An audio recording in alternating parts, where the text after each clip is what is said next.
ಸಿದ್ದರಾಮಯ್ಯ ಬಂದ ನಂತರ ಹಿಂದೂಗಳಿಗೆ ದಮನ ಆಗ್ತಿದೆ, ಹಿಂದೂಗಳ ಶಕ್ತಿನ ಕುಗ್ಗಿಸ್ತಾ ಇದ್ದಾರೆ, ಬೇರೆ ಯಾರೋ ಓಲೈಕೆ ಮಾಡ್ಕೊಳ್ತಿದ್ದಾರೆ.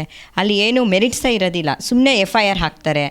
ಅವಾಗ ಏನಾಗುತ್ತೆ ಅಂದರೆ ಅವ್ರಿಗೆ ಭಯದ ವಾತಾವರಣದಲ್ಲಿ ಇದ್ದಾರೆ ಸರ್ ನಮ್ಮ ಹಿಂದೂ ಕಾರ್ಯಕರ್ತರುಗಳು. ರಾತ್ರಿ 11 ಗಂಟೆಯಲ್ಲಿ ಯಾವುದೇ ಒಬ್ಬ ಹಿಂದೂ ಕಾರ್ಯಕರ್ತರಂದು ಏನಾದರೂ ಒಂದು ತೊಂದರೆ ಆಗಲಿ, ಆ ಸಂದರ್ಭದಲ್ಲಿ ನಮ್ಮ ಕಾನೂನು ವಕೀಲರುಗಳು ಅಲ್ಲಿ ಹೋಗಬೇಕು, ಅವ್ರಿಗೆ ಧೈರ್ಯ ತುಂಬ ಕೆಲಸ ಮಾಡಬೇಕು, ಅವ್ರ ಬೆನ್ನೆಲುಬಾಗಿ ನಿಂತಿರಬೇಕು ಅನ್ನೋ ಉದ್ದೇಶ ಅಷ್ಟೇ. ಹಿಂದೂಗಳ ಮೇಲೆ ಏನಾದ್ರು ದೌರ್ಜನ್ಯ ಆದಾಗ, ಹಿಂದೂಗಳಿಗೆ ತೊಂದರೆ ಕೊಟ್ಟಾಗ ಅಥವಾ ಪೊಲೀಸರ ಮುಖಾಂತರ ಅವ್ರನ್ನ ಹತ್ತಿಕೊಂಡ ಕೆಲಸಗಳನ್ನು ಮಾಡಿದಾಗ ನಾವುಗಳು ಉಚಿತವಾಗಿ ಕಾನೂನು ಸಲಹೆ ನೀಡೋದ್ರ ಜೊತೆಗೆ ಉಚಿತವಾಗಿ ನಾವು ಕೇಸ್ನ ತೆಗೆದುಕೊಳ್ತೀವಿ. ಚೇಂಜ್ ಆಗ್ತಾ ಇರುತ್ತೆ ನಂಬರು. ಅವರು ಆವಾಗ ನಮಗೆ ಇವಾಗ ಉದಾಹರಣೆಗೆ ರಾತ್ರಿ 12 ಗಂಟೆಗೆ ಯಾವುದೋ ಒಂದು ಗಲಭೆ ಆಯಿತು ನಮ್ಮ ಹಿಂದೂ ಕಾರ್ಯಕರ್ತರ ಮೇಲೆ, ಆಗ ಅವರು ನಮ್ಮ ಕಾಂಟ್ಯಾಕ್ಟಲ್ಲಿ ಇರ್ತಾರೆ. ನಾವು ಯಾವುದೇ ಒಂದು ಕಠಿಣ ಪರಿಸ್ಥಿತಿಯಲ್ಲಿ ಇದ್ರೂ ನಾವು ಆ ಸಮಯದಲ್ಲಿ ಹೋಗಿ ನಾವು ಅವ್ರಿಗೆ ಧೈರ್ಯ ತುಂಬ ಕೆಲಸ ಮಾಡ್ತಾ ಇದ್ದೀವಿ. ನಮ್ಮ ಕಾನೂನು ತಂಡ ಅವ್ರ ಜೊತೆಗಿದೆ ಸರ್. ನನ್ನ ಹೆಸರು ಪೂರ್ಣಿಮಾ ಶ್ರೀಕಾಂತ್ ಅಂತ. ನಾನು ಕಳೆದ 15 ವರ್ಷದಿಂದ ವಕೀಲ ವೃತ್ತಿನ ಮಾಡ್ತಾಯಿದ್ದೀನಿ. ಮೂಲತಃ ನಾವು ಮೈಸೂರಿನವರು. ನಾನು ಮದುವೆಗಿಂತ ಮುಂಚೆ ಮೈಸೂರಿನಲ್ಲಿ ಅಶ್ವಿನ್ ಕುಮಾರ್ ಜೋಶಿ ಅನ್ನೋ ನಮ್ಮ ಗುರುಗಳಾದ ಅಶ್ವಿನ್ ಕುಮಾರ್ ಜೋಶಿ ಹತ್ರ ವಕೀಲ ವೃತ್ತಿ ಮಾಡ್ತಿದ್ದೆ. ಮದುವೆ ನಂತರದಲ್ಲಿ ಬೆಂಗಳೂರಿನಲ್ಲಿ ನಮ್ಮ ಶ್ರೀಧರ ಕಶ್ಯಪ್ ಅವರ ಮಗ ಪಣಿರಾಜ್ ಕಶ್ಯಪ್ ಅವರ ಆಫೀಸ್ನಲ್ಲಿ ಮಾಡ್ತಿದ್ದೆ. 2016ರಲ್ಲಿ ನಾನು ಸ್ವತಂತ್ರವಾಗಿ ಆಫೀಸನ್ನು ಓಪನ್ ಮಾಡಿ ಪ್ರಸ್ತುತದಲ್ಲಿ BJP ಕಾನೂನು ಪ್ರಕೋಷ್ಠದ ರಾಜ್ಯ ಸಮಿತಿ ಸದಸ್ಯಳಾಗಿ ನಾನು ಕೆಲಸ ಮಾಡ್ತಾಯಿದ್ದೀನಿ. ಬೆಂಗಳೂರಲ್ಲೇ ಪ್ರಾಕ್ಟೀಸ್ ಮಾಡ್ತಾಯಿದ್ದೀನಿ. ಈಗ ಕಾನೂನು ಪ್ರಕೋಷ್ಠಕದಲ್ಲಿ ನೀವು ಏನಾಗಿದ್ದೀರಾ?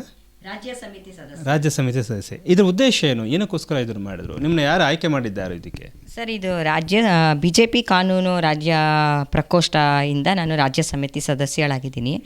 ಮೂಲ ಉದ್ದೇಶ ಬಂದು ಏನು ಅಂದರೆ ಸರ್, ನಮ್ಮ ಹಿಂದೂ ಕಾರ್ಯಕರ್ತರುಗಳಿಗೆ ಒಂದು ಬಲ ತುಂಬುವಂತಹ ಕೆಲಸ. ಈಗ ನಮ್ಮ ಹಿಂದೂ ಕಾರ್ಯಕರ್ತರುಗಳನ್ನ ಏನು ಅಂದರೆ ಏನಂತ ಹೇಳ್ತಾರೆ, ಅಲ್ಲಿ ಏನು ಮೆರಿಟ್ಸೇ ಇರೋದಿಲ್ಲ, ಸುಮ್ಮನೆ FIR ಹಾಕ್ತಾರೆ.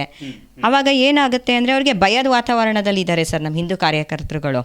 ಮತ್ತು ಅವರು ಯಾವ ಥರ ಯೋಚನೆ ಮಾಡ್ತಾರೆ ಅಂದರೆ, ಈಗ ಮನೆಯವರು ಸಹ FIR ಆಗಿಬಿಟ್ರೆ ಏನು ಅಂತಾರೆ, ಅಯ್ಯೋ ಅವ್ನ ಲೈಫೇ ಹೋಯ್ತು, ಯಾಕೆ ಹೋಗಬೇಕು ಅನ್ನೋ ಭಯದ ವಾತಾವರಣದಲ್ಲಿ ಮನೇಲಿ ಇರ್ತಾರೆ, ಬಿಟ್ಬಿಡ್ತಾರೆ. ಅದನ್ನೆಲ್ಲ ಬಲ ತುಂಬ ಒಂದು ಉದ್ದೇಶದಿಂದ ನಾವು BJP ಕಾನೂನು ಪ್ರಕೋಷ್ಠಕನ ಒಂದು ತಂಡ ರಚನೆ ಮಾಡಿದ್ದಾರೆ. ನಮ್ಮ ರಾಜ್ಯಾಧ್ಯಕ್ಷರಾದ BY ವಿಜಯೇಂದ್ರರವರು ನಮ್ಮ ಕಾನೂನು ಪ್ರಕೋಷ್ಠದ ತಂಡನ ರಚನೆ ಮಾಡಿದ್ದಾರೆ. ರಾಜ್ಯ ಮಟ್ಟದಲ್ಲಿ ಮತ್ತು ಜಿಲ್ಲಾವಾರು ಮಟ್ಟದಲ್ಲಿ ಮಾಡಿದ್ದಾರೆ. ಪ್ರತಿ ಜಿಲ್ಲೆಯಲ್ಲೂ ಸಂಚಾಲಕರು ಸಹ ಸಂಚಾಲಕರುಗಳು ನೇಮಕ ಮಾಡಿದ್ದಾರೆ. ನಮಗೆ ಹೇಳ್ತಾ ಇರೋರು ಅವ್ರು ಏನಂದರೆ, ಪ್ರತಿ ರಾತ್ರಿ 11 ಗಂಟೆಯಲ್ಲಿ ಯಾವುದೇ ಒಬ್ಬ ಹಿಂದೂ ಕಾರ್ಯಕರ್ತರಂದು ಏನಾದರೂ ಒಂದು ತೊಂದರೆ ಆಗಲಿ, ಆ ಸಂದರ್ಭದಲ್ಲಿ ನಮ್ಮ ಕಾನೂನು ವಕೀಲರುಗಳು ಅಲ್ಲಿ ಹೋಗಬೇಕು, ಅವ್ರಿಗೆ ಧೈರ್ಯ ತುಂಬ ಕೆಲಸ ಮಾಡಬೇಕು, ಅವ್ರ ಬೆನ್ನೆಲುಬಾಗಿ ನಿಂತಿರಬೇಕು ಅನ್ನೋ ಉದ್ದೇಶ ಅಷ್ಟೇ ಸರ್. ಸೊ ಒಂದು ಮಾತುಗಳು ಏನಂತಂದರೆ, ಸಿದ್ದರಾಮಯ್ಯನವರ ಸರ್ಕಾರ ಬಂದ ನಂತರ ಹಿಂದೂಗಳಿಗೆ ರಕ್ಷಣೆ ಇಲ್ಲ, ಸೊ ಹಿಂದೂಯಿಸಮ್ ಎಲ್ಲೋ ಹೋಗ್ತಾ ಇದೆ, ಬೇರೆಯವ್ರನ್ನ ಓಲೈಕೆ ಮಾಡ್ಕೊಳ್ತಾ ಇದ್ದಾರೆ. ಈ ಥರ ಒಂದಷ್ಟು ಬಂದಾಗ ಒಂದಷ್ಟು ಗಲಾಟೆಗಳನ್ನು ನಾವು ನೋಡ್ತೀವಿ. ಮೊನ್ನೆ ಅಷ್ಟೇ ಹಸುವಿನ ಕೆಚ್ಚಲನ್ನು ಕೂದಂತಾಗಿರ್ಬೋದು, ಬಾಲ ಕಟ್ ಮಾಡಿದ್ದಂತಾಗಿರ್ಬೋದು, ಮೈಸೂರು ನಂಜನಗೂಡಲ್ಲಿ ಮೊನ್ನೆ ಪ್ರತಾಪ್ ಸಿಂಹರು ಕೂಡ ಅದೆಲ್ಲ ಮಾತಾಡಿದೆ. ಈ ಥರ ಹೋರಾಟ ಮಾಡೋದಕ್ಕೆ ಹೋದಾಗ ಹಿಂದೂಗಳ ಮೇಲೆ ಹತ್ತಿಕ್ಕುವಂಥ ಕೆಲಸಗಳಾದಾಗ, ಹಿಂದೂಗಳ ಮೇಲೆ ಕೇಸ್ಗಳು ಹಾಕೊಂಡು ಪೊಲೀಸರನ್ನ ಬಿಟ್ಟು ಅವರ ಹೋರಾಟವನ್ನು ಮೊಟಕುಗೊಳಿಸುವಂಥ ಕೆಲಸ ಮಾಡಿದಾಗ ನೀವು ಅದಕ್ಕೆ ಮುಂದೆ ಬರ್ತೀರ ಕಾನೂನು ಹೋರಾಟಕ್ಕೆ? ಖಂಡಿತ ಸರ್. ನಾವು ನಮ್ಮ ಕಾನೂನು ಪ್ರಕೋಷ್ಠ ತಂಡದವರು ಪ್ರತಿ ಜಿಲ್ಲೆಯಲ್ಲೂ ಇದ್ದಾರೆ ಅಂತ ನಾನು ಈ ಹಿಂದೆ ಹೇಳಿದೆ. ನಾವು ಅವ್ರಿಗೆ ಕಾಂಟ್ಯಾಕ್ಟ್ ಮಾಡೋಕ್ಕೆ ಫೋನ್ ನಂಬರು ಮತ್ತು ಹೆಸರುಗಳನ್ನೆಲ್ಲರನ್ನೂ ನೇಮಕ ಮಾಡಿ ಪಟ್ಟಿ ಬಿಡುಗಡೆ ಮಾಡಿದ್ದಾರೆ ಸರ್. ಯಾವುದೇ ಸಂದರ್ಭದಲ್ಲಿ ನಮ್ಮ ಕಾನೂನು ಪ್ರಕೋಷ್ಠ ಅವ್ರ ಬೆನ್ನೆಲುಬಾಗಿ ಇರುತ್ತೆ. ಇದು ಉದ್ದೇಶ ಏನು ಅಂದರೆ, ಹಿಂದೂ ಕಾರ್ಯಕರ್ತರುಗಳಿಗೆ ಬೆಂಬಲ ಆಗಿರೋ ಉದ್ದೇಶ, ಅವರಿಗೆ ಸಹಾಯ ಮಾಡೋ ಉದ್ದೇಶ, ಮತ್ತು ಯಾರೂ ಅವರಿಗೆ ಭಯದ ವಾತಾವರಣ ಬೇಡ ಅನ್ನೋ ಉದ್ದೇಶದಿಂದ ನಮ್ಮ ಕಾನೂನು ತಂಡನ ರಚನೆ ಮಾಡಿರೋದು. ಅಂದರೆ ಯಾವಾಗ ಹೇಗೆ ಗಲಾಟೆ ಆಗುತ್ತಂತೆ ಯಾರು ಕೂಡ ಗೊತ್ತಾಗಲ್ಲ. ಈ ಒಂದು ಆರೋಪ ನಾವಾಗಲೇ ಹೇಳಿದಂಗೆ, ಸಿದ್ದರಾಮಯ್ಯ ಬಂದ ನಂತರ ಹಿಂದೂಗಳಿಗೆ ದಮನ ಆಗ್ತಿದೆ, ಹಿಂದೂಗಳ ಶಕ್ತಿನ ಕುಗ್ಗಿಸ್ತಾ ಇದ್ದಾರೆ, ಬೇರೆ ಯಾರೋ ಓಲೈಕೆ ಮಾಡ್ಕೊಳ್ತಿದ್ದಾರೆ.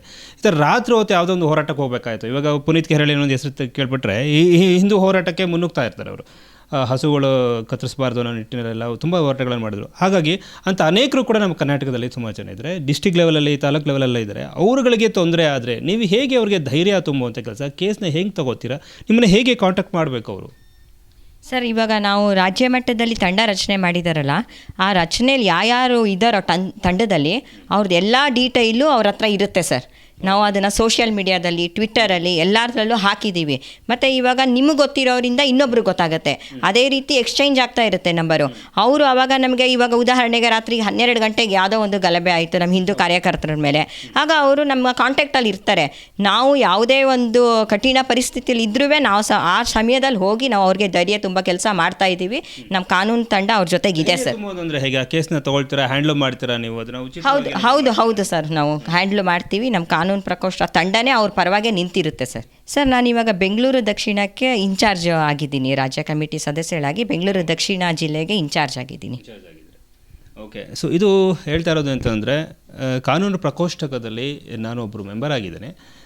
ಹಿಂದೂಗಳ ಮೇಲೆ ಏನಾದ್ರು ದೌರ್ಜನ್ಯ ಆದಾಗ, ಹಿಂದೂಗಳಿಗೆ ತೊಂದರೆ ಕೊಟ್ಟಾಗ ಅಥವಾ ಪೊಲೀಸರ ಮುಖಾಂತರ ಅವ್ರನ್ನ ಹತ್ತಿಕೊಂಡ ಕೆಲಸಗಳನ್ನು ಮಾಡಿದಾಗ ನಾವುಗಳು ಉಚಿತವಾಗಿ ಕಾನೂನು ಸಲಹೆ ನೀಡೋದ್ರ ಜೊತೆಗೆ ಉಚಿತವಾಗಿ ನಾವು ಕೇಸ್ನ ತೆಗೆದುಕೊಳ್ತೀವಿ.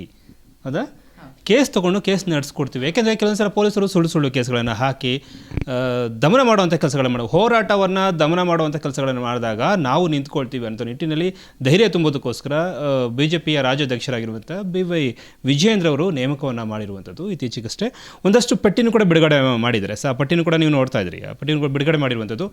ಆಯಾ ಡಿಸ್ಟ್ರಿಕ್ಟ್ನ ಸಂಬಂಧಪಟ್ಟಂಗೆ ನೀವು ಅವ್ರನ್ನ ಕಾಲ್ ಮಾಡ್ಕೊಳ್ಳಿ. ಯಾರಾದ್ರು ನಿಮ್ಗೆ ತೊಂದರೆ ಆಗ್ತಿದ್ದಂಗೆ ಕಾಲ್ ಮಾಡಿದ್ರೆ ಅಥವಾ ಒಬ್ರಿಗೊಬ್ರು ಕೋಆರ್ಡಿನೇಟ್ ಮಾಡಿದ್ರೆ ಆಗ ಲಾಯರ್ಗಳು ಧಾವಿಸ್ತಾರೆ. ಆಗ ಪೊಲೀಸ್ ಸ್ಟೇಷನ್ಗೆ ಕರ್ಕೊಂಡೋದ್ರೆ ಅವ್ರನ್ನ ಪೊಲೀಸ್ ಸ್ಟೇಷನ್ ಕೂಡ ಅವ್ರು ಬರ್ತಾರೆ.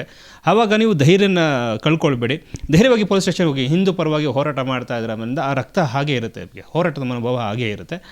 ಆ ನಿಟ್ಟಿನಲ್ಲಿ BJP ಪಕ್ಷದಿಂದ ಒಂದಷ್ಟು ಜನ ಯಾರು ಕಾನೂನು ಪ್ರಕೋಷ್ಠಕದಲ್ಲಿ ಸದಸ್ಯರಾಗಿ ಅಧ್ಯಕ್ಷರಾಗಿ ಆಯ್ಕೆ ಆಗಿದ್ದಾರೆ ಎಲ್ಲರೂ ಕೂಡ ಒಂದು ಗುಡ್ ಲಕ್ಕನ್ನು ಹೇಳ್ತಾ ಇದ್ದೀನಿ. ಕಾನೂನು ಹೋರಾಟಕ್ಕೆ ಮುಂದುವರಿ. ಆಯ್ಕೆ ಆಗಿರೋದು ನಿಮಗೂ ಕೂಡ ಕಂಗ್ರ್ಯಾಚುಲೇಷನ್ಸ್ ಮೇಡಮ್. ಯಾರು ಕಂಗ್ರ್ಯಾಚುಲೇಷನ್ಸ್ ಹೇಳ್ತೀರಾ ಈ ನಿಟ್ಟಿನಲ್ಲಿ? ನಾನು ಈ ನಿಟ್ಟಿನಲ್ಲಿ ನಮ್ಮ ರಾಜ್ಯಾಧ್ಯಕ್ಷರಾದ ವಿಜಯೇಂದ್ರ ಅವರಿಗೆ ಮತ್ತು ನಮ್ಮ ಕಾನೂನು ಪ್ರಕೋಷ್ಠದ ಸಂಚಾಲಕರಾದ ವಸಂತ್ ಕುಮಾರ್ಜಿ ಅವರಿಗೆ ಧನ್ಯವಾದಗಳನ್ನು ಹೇಳಕ್ಕೆ ಇಷ್ಟಪಡ್ತೀನಿ. ಎಷ್ಟೊತ್ತಲು ರೈಟ್ ನ್ಯೂಸಲ್ಲಿ ನಾನು ಶ್ರೀ. ನಮಸ್ಕಾರ. ಇದು ರೈಟ್ ನ್ಯೂಸ್.